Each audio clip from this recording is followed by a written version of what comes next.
Live from the Washington DC area, all empowered citizens need to know about intelligent use of resources, smart governance, inclusive communities, smart industry, and healthy, thriving urbanization.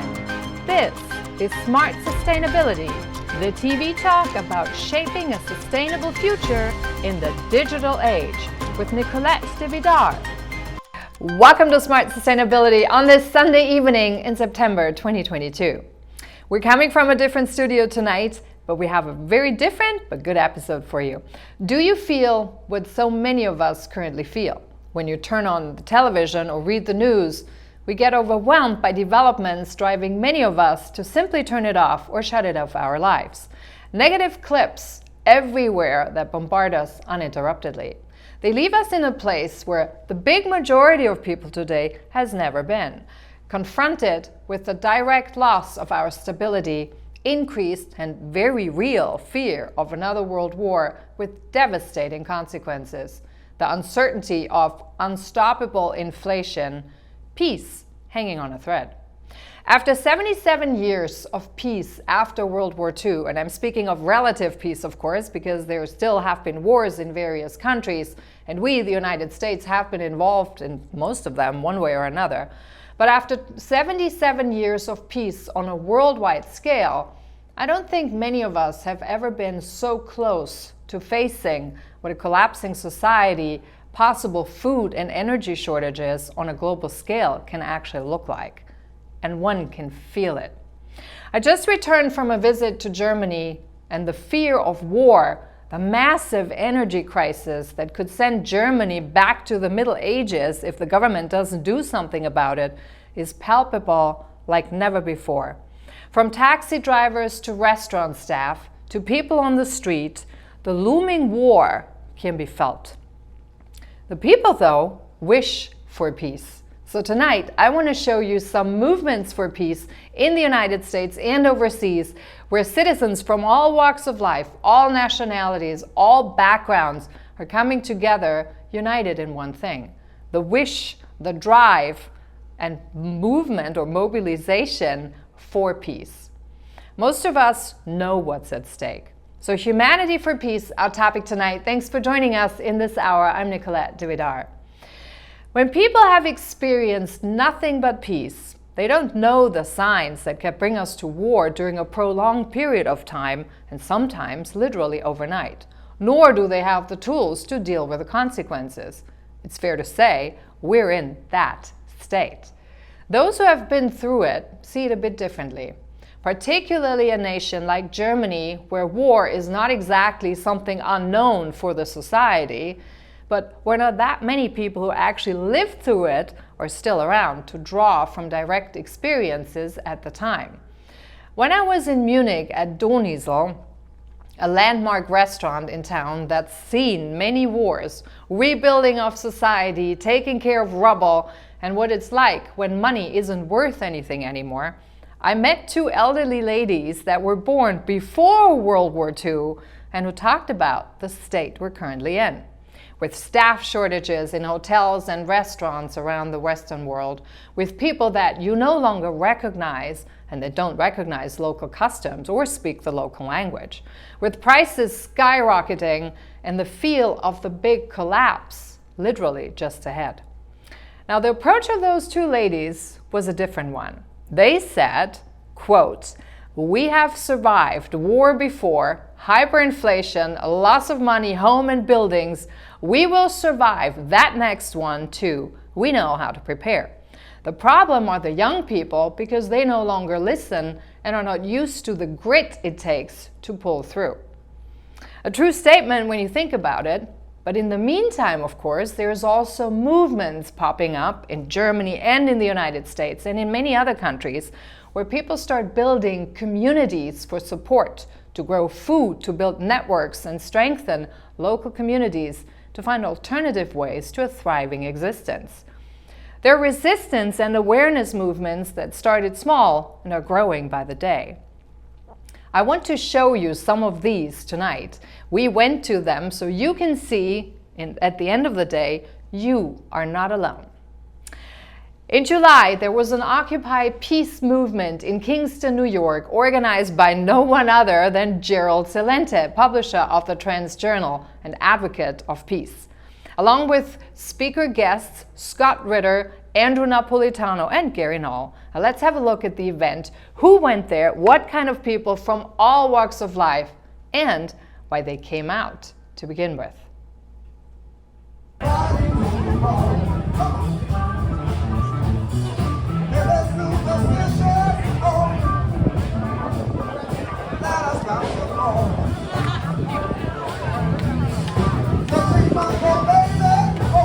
And yet, what we have now is we have 100,000 doctors and scientists fighting in a cocktail glass like they're scorpions. Orthodox against orthodox. The ultimate pro-vaccine, pro-science, pro-corporate science, pro-whoever gives them their research grants, against the honest individual scientists and physicians who said, I started treating my patients early. One doctor, I'm having him on next week, 10,000 patients. All survived and overcame because they used hydroxychloroquine, ivermectin, azithromycin, and monoclonal antibodies. The Surgeon General is a buffoon. Everyone at the FDA is a buffoon. The CDC, buffoon. The White House, buffoon. Our entire goddamn government, buffoon. Because they don't care about you, they care about power. And they care about making sure that the choice you do use is not a choice that would liberate you from the tyranny of the experts. Stop trusting the experts. Because the same people in the New York Times and Rachel Maddow and all the other programs and CNN, they all told you weapons of mass destruction. They were wrong. Vietnam would be the domino leading the Viet Cong to America. Wrong. That Syria was run by a tyrant gassing his own people. Wrong. Honduras needed to have a coup. Wrong. Everything they've done has been wrong on foreign policy. Everything they do on domestic policy is wrong. As a result, we have no infrastructure that works. Our railroads, our bridges, our dams, our dikes. When you have 2.5 million children who are homeless in the United States, when you have 16 million adults and children who are food insecure, when you have 55 million Americans living under the poverty level, when you have half of all Americans can't give you $500 because they don't have it, they're kiting their credit cards, paying one credit card when it gets to the end with another. We are bankrupt because the government's bankrupt, because the states are bankrupt. If it wasn't for the bailout, every single major state would go under. New York City would go under. New York State would go under. Their constitutions don't allow them. So when it gets too bad, they just print more money. And that's your inflation. That wasn't Vladimir Putin who created our inflation. That was spinning a fiat currency that isn't worth a damn.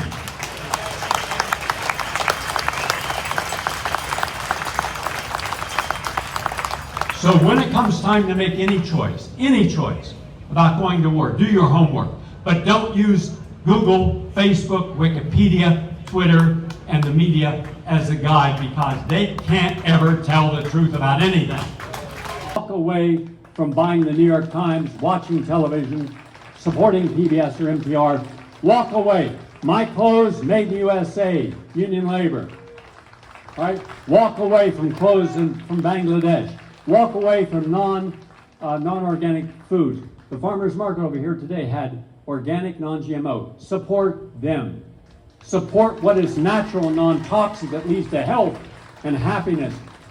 Look for the positive news. Look for the examples of people who are doing the right work at the right time in the right place and be a part of the right support system. No longer should we be priding ourselves in being a nation. Well, we don't really act, we're not activists, we don't get involved with the silent majority. Well, I'm sorry, but the silent majority should also be aware that when you're silent, when atrocities against your own people, let alone other people, are occurring, you're a coward. Stand up even if you're going to be knocked down. All of us are going to get our asses kicked and we're going to get on the ground a lot of times, but the courage of getting back up again and say, you might have beat me, but you've taken nothing away from me that's essential to who I am. Have the courage to speak up. Have the courage to fight back. Thank you all.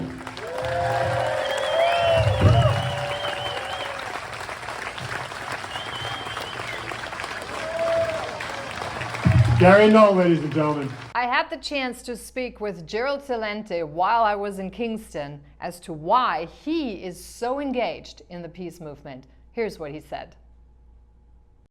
A bit emotional. This is the most historic Four Corners in America.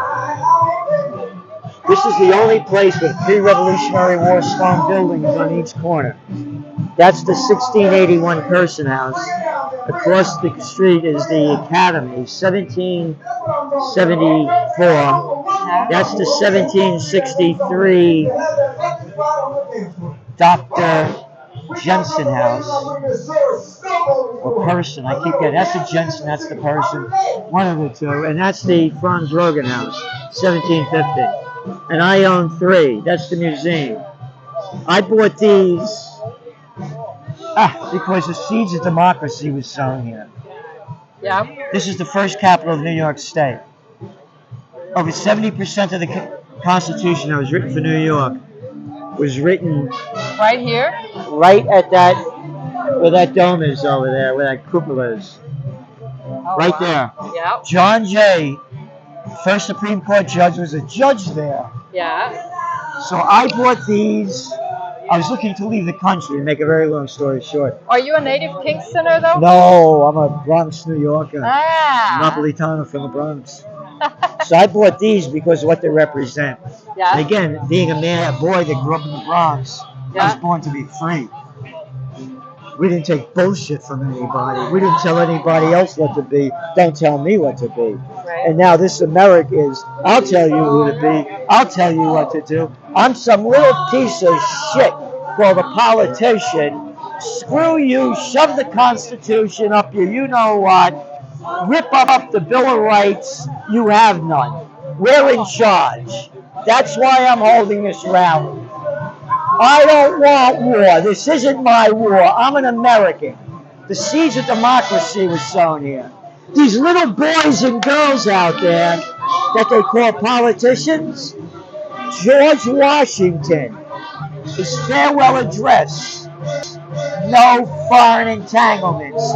Don't love a country, don't hate a country. It's none of your business. And anybody that wants to go to Ukraine, put up your military drag, grab your gun, take your money, and go. Don't you tell me to go there. Hey, you know why it happened? You have any idea about the Minsk agreement? Not moving 1 inch further than NATO? Oh, you don't know any of that crap, do you? Oh, do you know about them wanting to take down the statue of Catherine the Great? Oh, you mean from the 1700s? You mean this shit's been going on from the 1700s? And United States, one of the great murderous nations of the world, is going to fix it? Oh, along with NATO, you guys did a great job in Yugoslavia. Love what you did in Libya. How about Syria? Give me Afghanistan. Yeah. They're murderers, and I had enough of it. I'm a man of peace.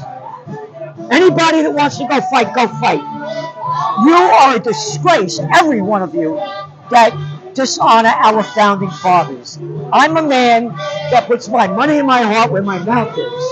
I fight for freedom, peace, and justice. And that's why I'm doing this. If we don't unite for peace, we're going to die in war. World War III's begun. Yeah. What wonders me though is that so many people they still believe actually Russia is losing and they have no idea. They don't know anything. They know who's in first place in baseball. They know every average of every guy.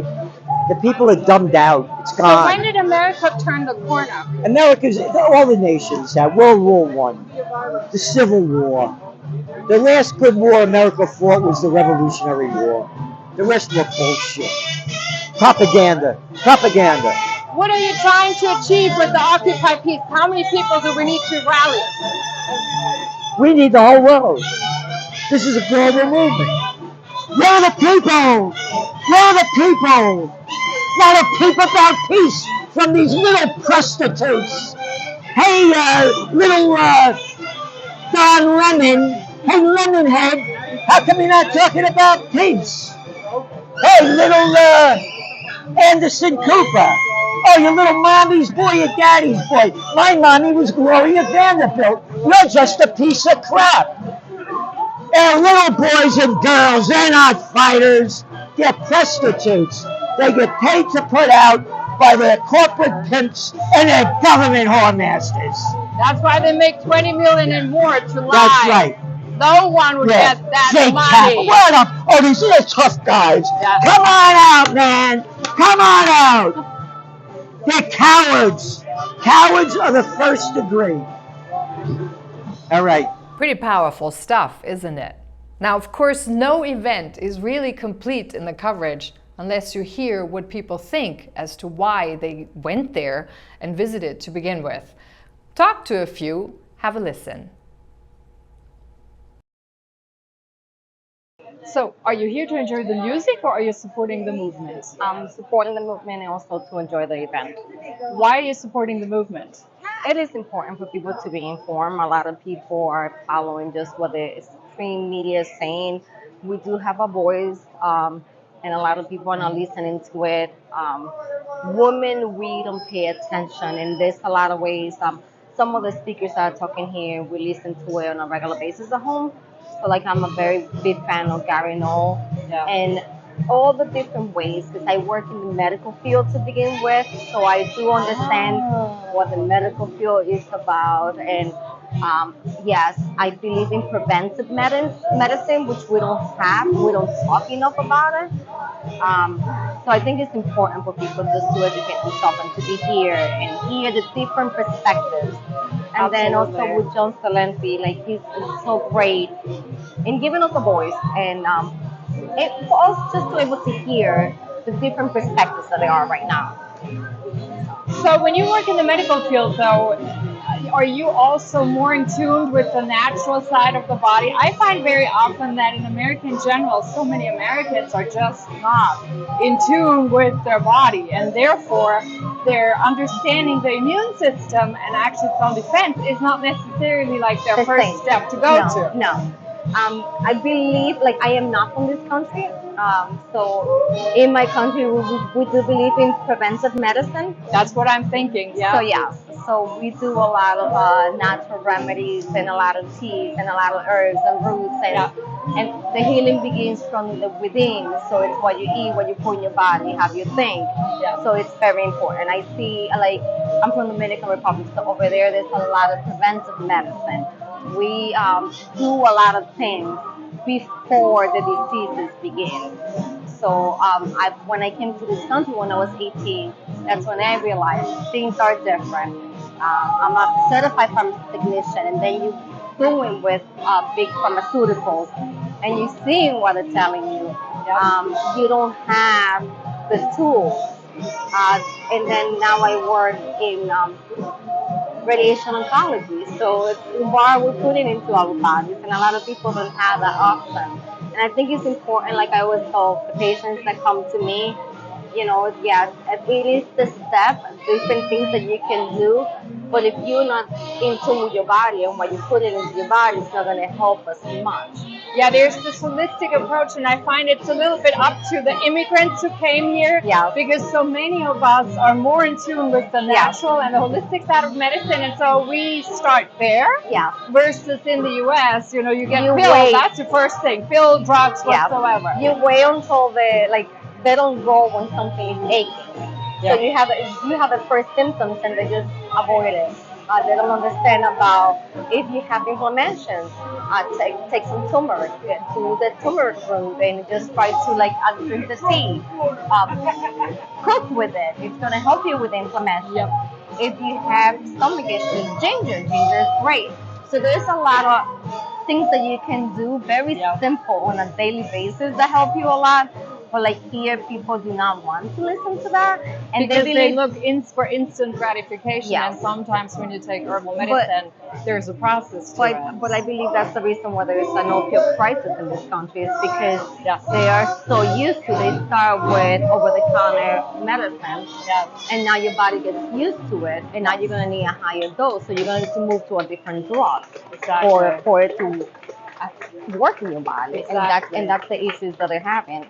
So I feel I think events like this is great because it's giving a certain tools and education It also shows that people come out and actually care about this Yes. stuff. It also shows that people there are other people are coming out and get the courage to Yes. do it, and hence everyone can do it. Yeah. Right? Yeah, well, yeah, because like we didn't come, like we did travel. Like I came all the way from Long Island because I was Right. interested in participating in seeing these. Right. So there is a difference. I think it's just important, and it's just great for you to be able to be around people that share your perspectives and your views, and you see that you're not alone, that you're not by yourself, that you can see things. So it helps a lot. Yeah. Awesome. Thank you so much for participating. It was a I pleasure. personally Thank you. found Kingston an interesting location for a number of different reasons. Reminders as to why the country, the United States, was formed in the first place, and also as a way to reconnect with the past in a more dignified, respectful, and equally learning way.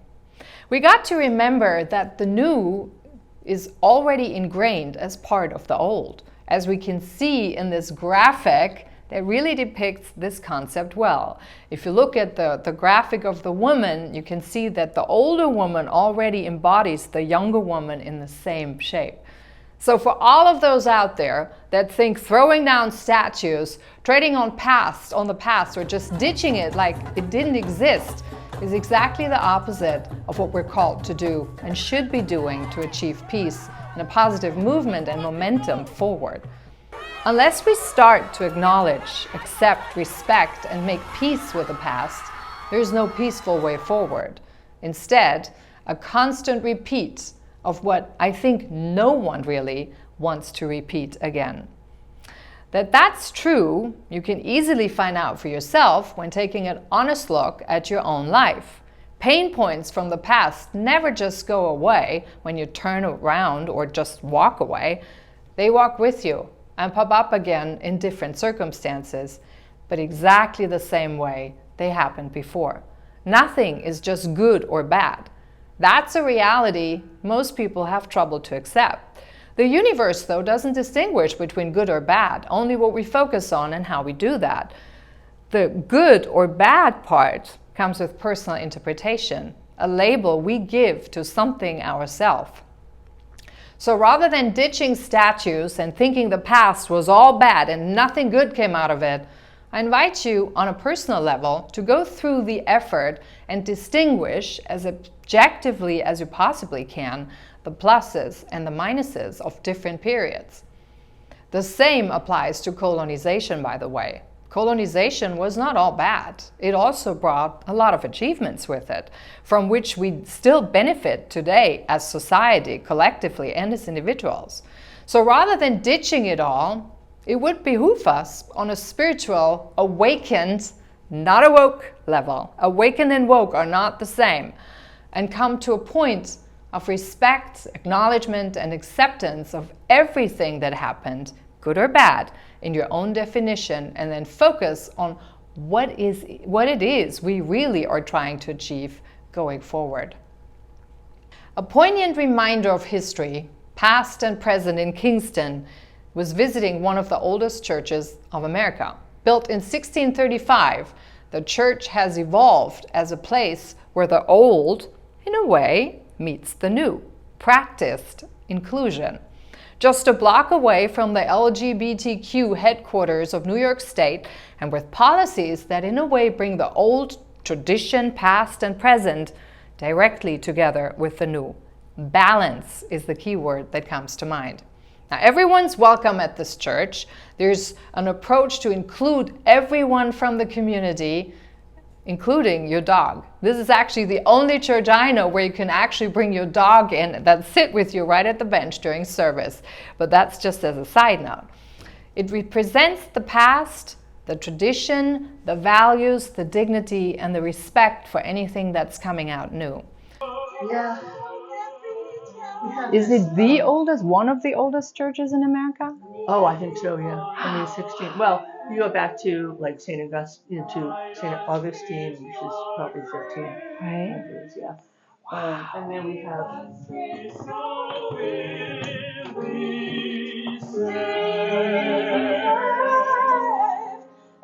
I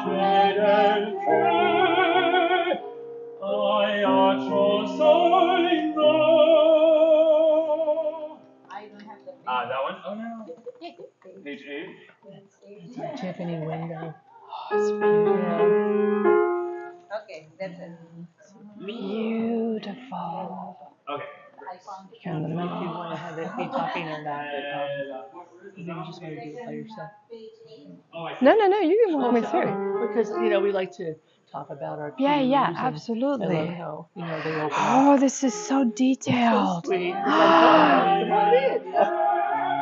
You can bring your dog to church. You Don't can? keep your dog in. That's what I'm saying. We're very contemporary. We're completely inclusive of we have our pianist is non-binary. All of us go by whatever we say we are on our pronouns. We have the flag right up there. So right you there. can bring your dog to church. You can That bring is your certainly dog to something church. I've never heard of. I know. Beautiful.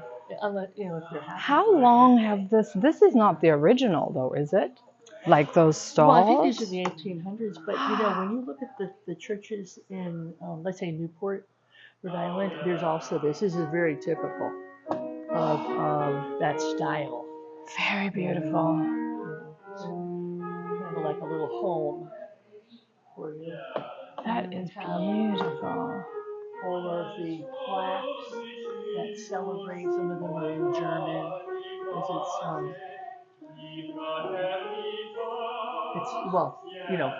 Dutch, I guess. But well, that's interesting. Yeah, I didn't even know this.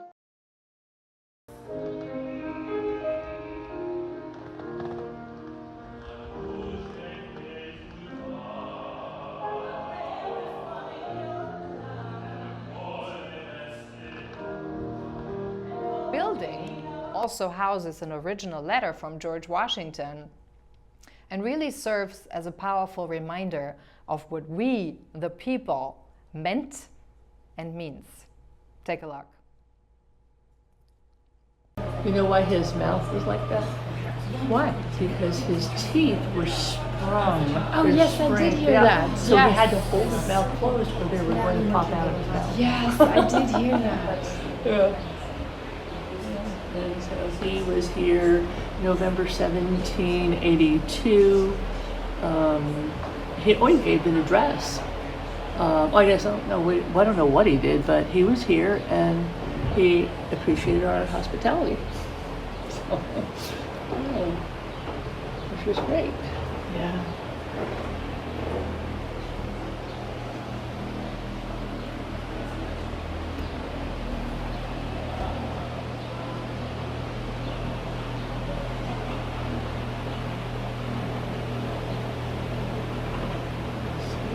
When we see and hear all of that, I think it's really important to find clarity once again as to what our society, what you and I, we together stand for, and not let just politics lead us astray from those human values we all strive towards. We might choose a different approach, but at the end of the day, the values most of us want are pretty similar. In Europe too, there are many movements of people uniting to build communities and stand up to governments' irrational and overreaching, or one could say lost moves that they're actually putting out there. So while I was in Germany, I went to one of those daily marches and gatherings of people to express what they want and stand for. I interviewed one of the prime organizers and members of diebasis, a new political movement that strives to achieve self-determined, empowered citizens. Originally coming from Eastern Germany, Peggy College is someone who has experienced communism and the fall of the wall herself. She explains how an enlightened citizen can distinguish truth from untruth and government manipulation, and why people in Germany are taking matters onto the street. We're in Rosenheim in southern Germany. It's just about an hour south of Munich, on a small movement where people go on the street regularly to demonstrate for peace, for getting their citizen rights back, and for building a better society.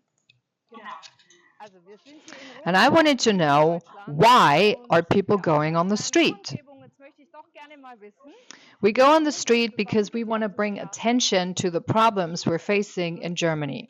Well, one of the problems is the health sector. I come personally from the health sector, and one of the issues we're having is that you as a citizen cannot decide whether you want to stay in the healthcare system, it's a forced healthcare system, or if you no longer want to be part of it, particularly in regards to the vaccine. So the question is, what's expecting us in fall?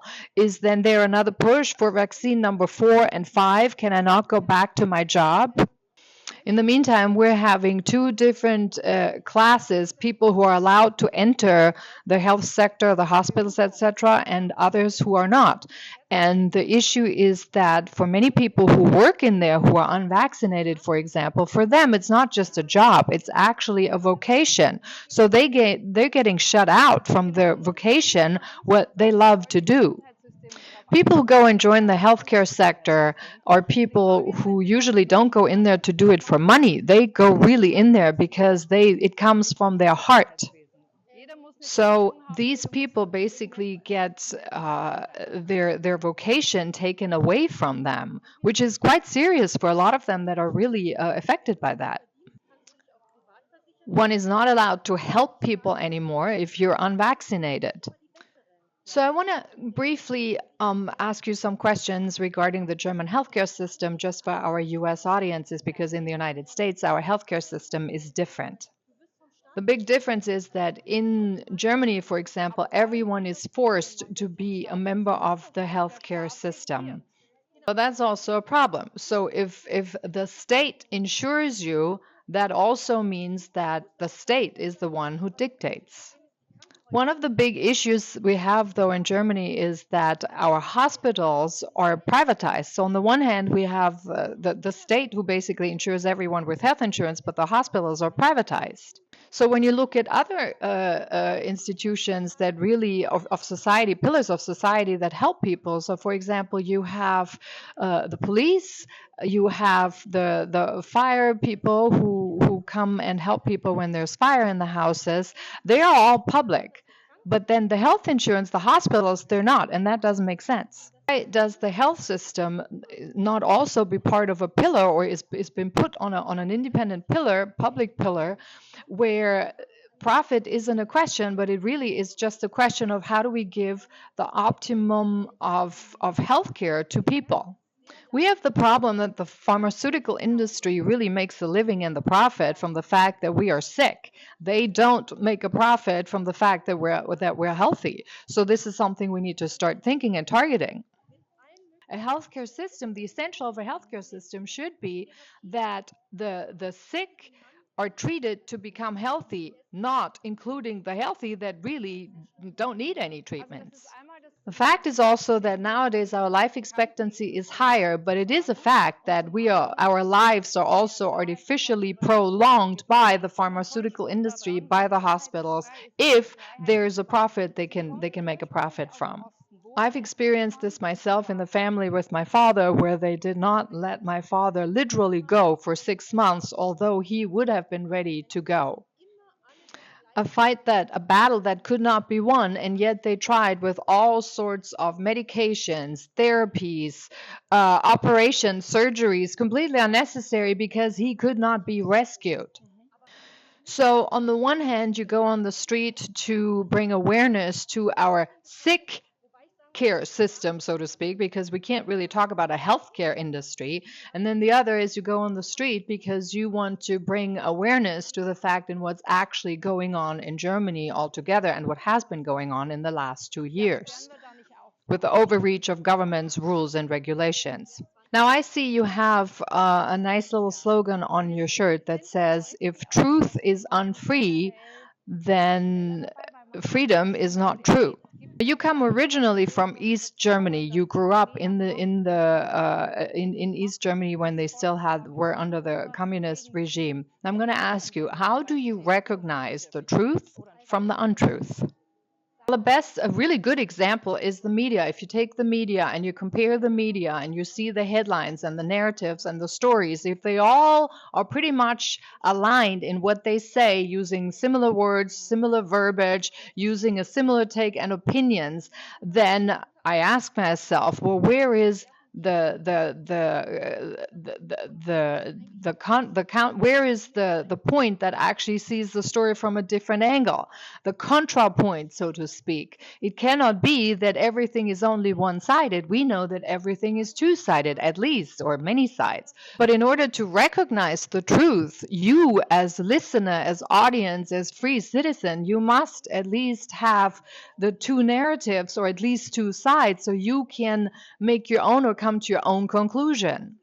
In East Germany has survived for 40 years because we didn't know that the government was completely kidding us and lying to us all over the place. Nowadays, that's a little different. So here in West Germany, what's now the new system, so Germany, free Germany, so to speak, unified Germany, they tell us what's happening more or less correct, but then they also tell us what to think about that. They don't leave the room for someone who listens to actually come to their own conclusion and make their own judgment.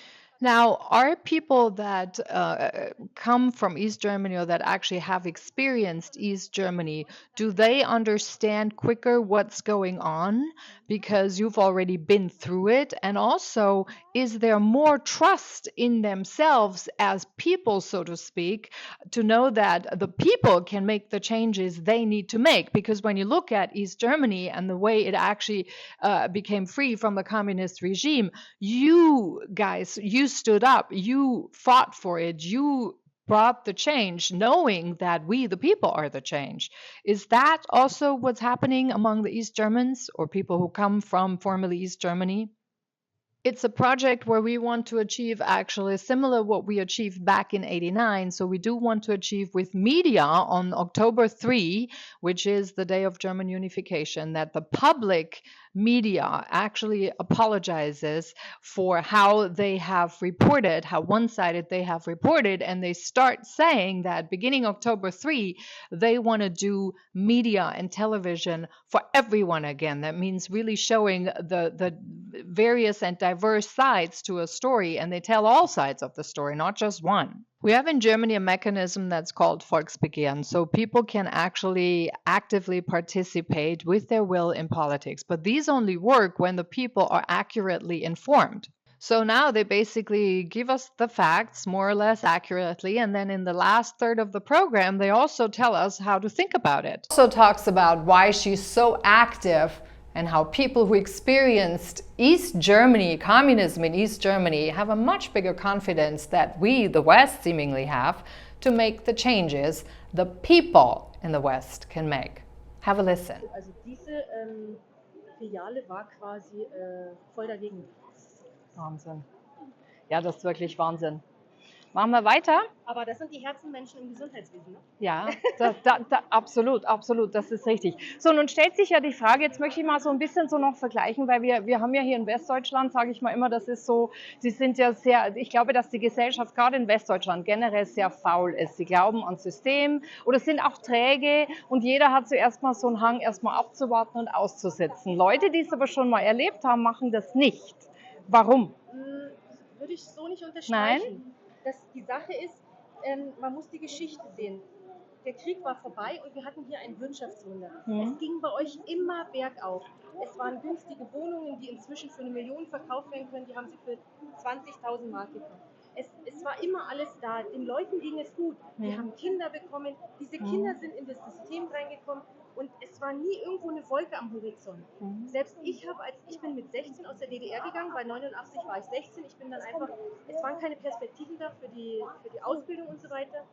Und ich habe mir immer geschworen, ich habe zu meinen Kindern, das war immer so ein Satz, eure Schulbildung hier, die gibt es schon so lange, die wird es immer geben. Klotzt dran, ihr könnt alles erreichen, was ihr im Leben erreichen wollt. Das war bei mir nicht. Ich war in der 10. Klasse und das System brach weg. Es war nichts mehr da. Was ist das für ein Gefühl? Das Gefühl ist, ich habe meine Kinder quasi angehalten und gesagt, macht's und es wird immer so bleiben. Es geht hier immer bergauf, hier ist alles immer gut. Und dann war es nicht gut. Mein Kind war mitten im Studium und es war eine schwere Zeit. Schooling und Online-Uni. Wir sind da jetzt durch, die Kinder sind raus, aber wenn ich mir die Eltern anschaue oder auch ich mache eine Trainingsgruppe, wenn ich mir anschaue, wie die Kinder teilweise, ich sage mal, schaut den Kindern in den Augen und dann seht ihr das nicht. Und das ist nicht gut. Nee, man sieht es auch schon am Lachen, finde ich. Also auch, ich sehe das auch in den USA sehr oft. Hey Jungs, schaut mal. Mitnehmen. Ein Herz für euch. Jawohl. Ja, also, bitteschön.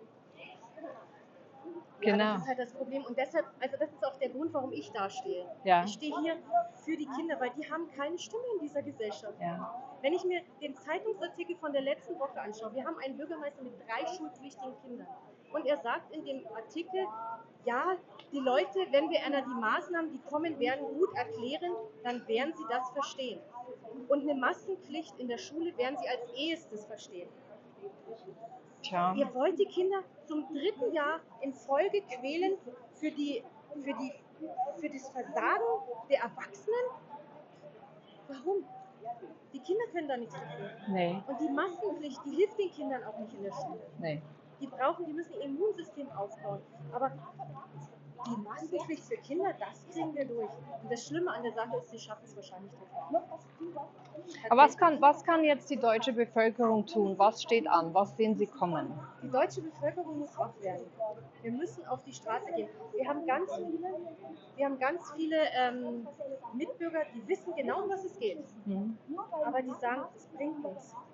Wofür sollen wir auf die Straße gehen? Also den Kopf in den Sand stecken. Viele stecken den Kopf in den Sand. Wir haben eine Mentalität Richtung Vogelstrauß. Und die Leute denken immer, es wird schon. Aber ich sage immer, wir sind erstens noch nicht ganz oben in diesem Maßnahmen-Chaos. Und solange wie nicht alles gut ist, sind wir noch lange nicht am Ende.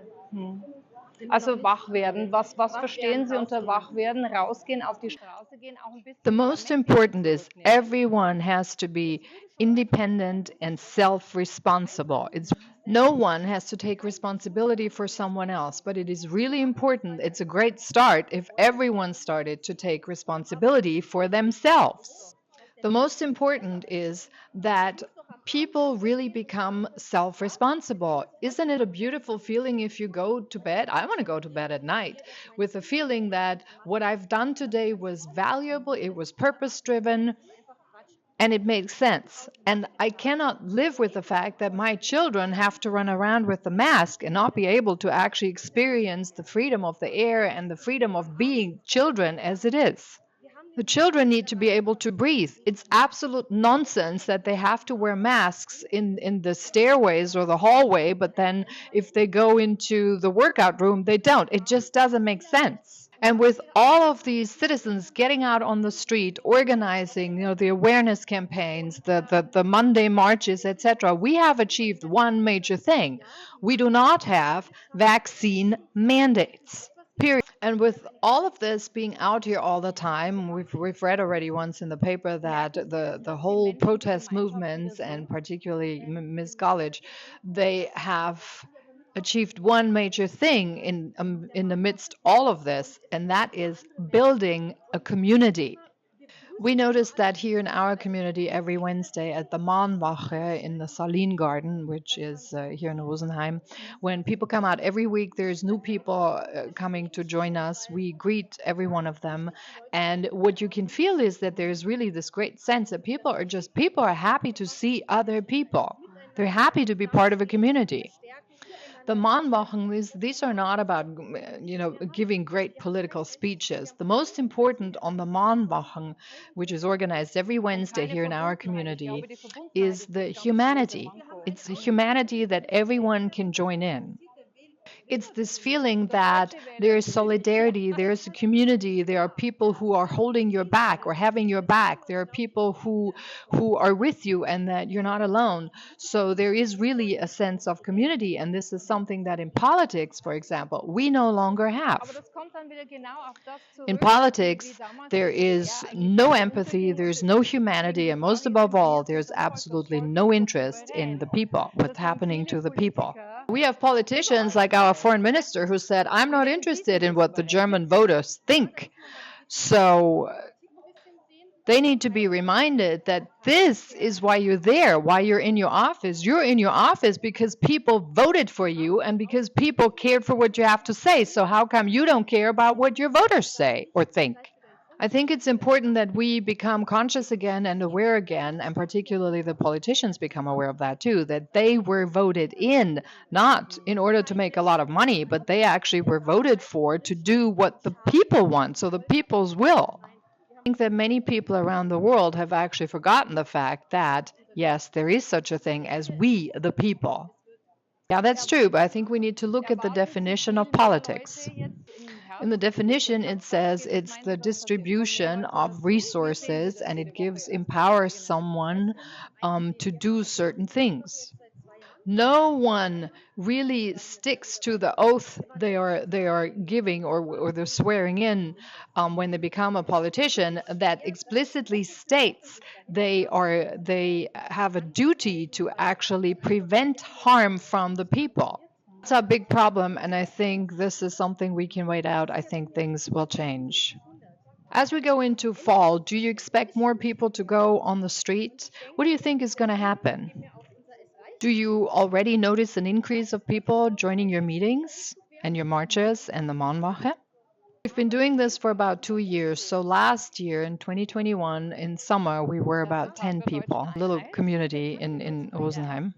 And it's actually not so easy to go out there week by week, to stand there, to get the permits to go out there and march and protest and demonstrate, etc. Because also when you do this on a weekly basis, actually, the bureaucracy really makes it difficult for the people who do go and protest and demonstrate on the street. They harass you.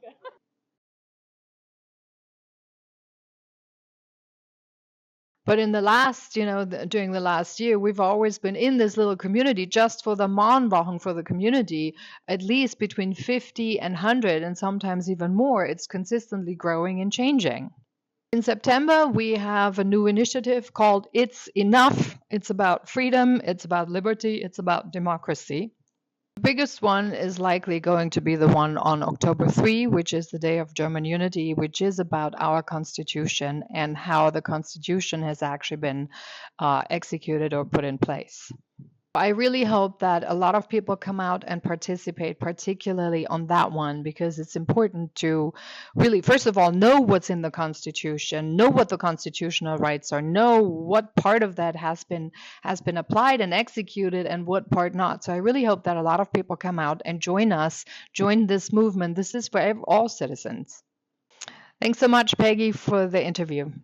That's it for this episode. Thanks so much for joining us. Yesterday's shows was a bit different, but I wanted to show you a bit what's going on in other countries to clearly express that people don't want war and that it's up to us and no one else to stand up for peace, freedom, and dignity. On that note, have a wonderful evening. We see you next week.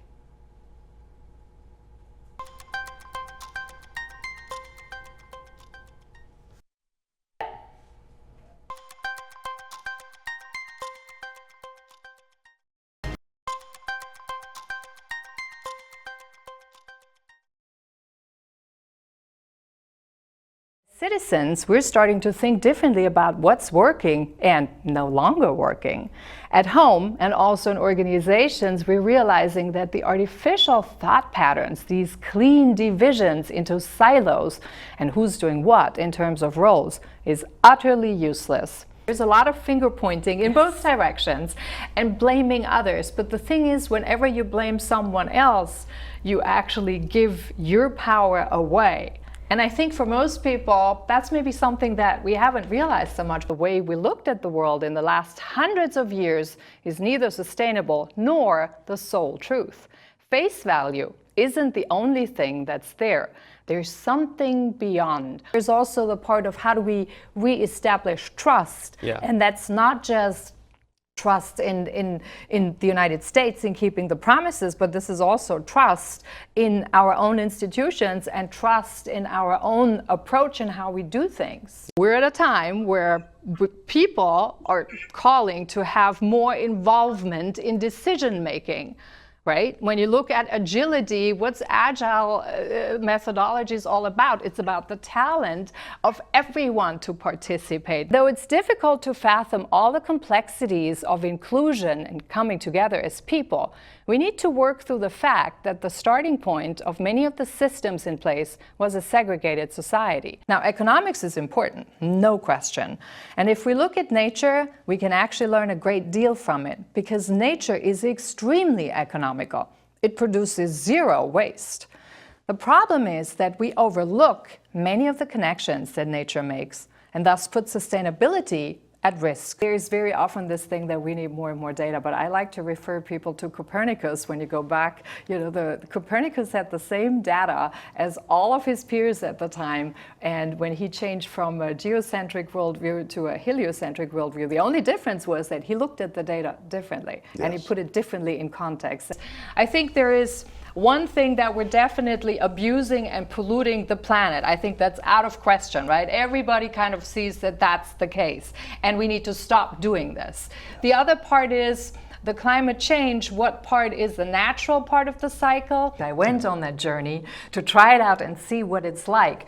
And it was an absolute fantastic experience, because you really do discover many facets of yourself. 7 guests, each from different sectors and backgrounds, to talk about democracy, anger, their voice, and how to move forward.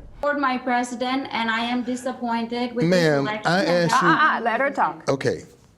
Do you, that's a yes or no question. Do you still support Stop the Steal? Without the facts, without thing, I'm not going to say if it was steal or not. Exactly, and that's See, because let me say this.